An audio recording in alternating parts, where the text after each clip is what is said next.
Hi dears, എല്ലാവരും happy അല്ലേ? Welcome to our channel. മൂന്നാറിലെ ബൊട്ടാണിക്കൽ ഗാർഡനിലേക്ക് ഒന്ന് പോയാലോ? വൈവിധ്യമാർന്ന പൂക്കളും പച്ചപ്പും നിറഞ്ഞ മനോഹരമായ സ്ഥലം. വൈകുന്നേരങ്ങളിൽ പൂന്തോട്ടം ആകർഷകമായ പ്രകാശത്തിൽ മുങ്ങി നിൽക്കും. അത് പൂന്തോട്ടത്തെ കൂടുതൽ മാന്ത്രികമാക്കും. പൂന്തോട്ടത്തെ കൂടുതൽ മനോഹരമാക്കാനുള്ള പണികൾ ഇപ്പോഴും നടന്നുകൊണ്ടിരിക്കുന്നുണ്ട്.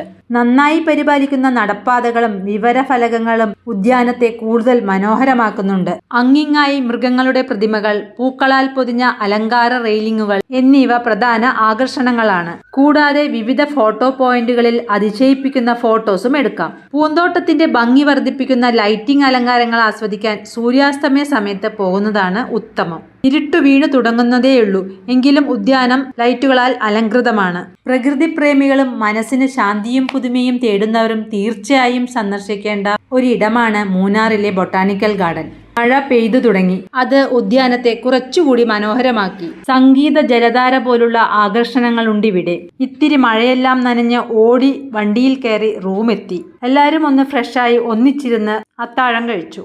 ഈ ബൊട്ടാണിക്കൽ ഗാർഡന്റെ സൈഡിലായിട്ട് ഒരു ലാൻഡ് സ്ലൈഡ് കണ്ടു കേട്ടോ. അതിന്റെ ഫോട്ടോസ് ഒന്നും എടുത്തില്ല. പരിസരത്തുള്ള മലനിരകളുടെ ഭംഗിയും പൂന്തോട്ടത്തിലെ ശാന്തമായ അന്തരീക്ഷവും മനസ്സിനെ വല്ലാത്തൊരു ഉണർവ് നൽകി. മൂന്നാർ വീഡിയോസ് എല്ലാവരും കാണുന്നുണ്ടല്ലോ. ബാക്കി വിശേഷങ്ങൾ അടുത്ത വീഡിയോയിൽ. ബൈ.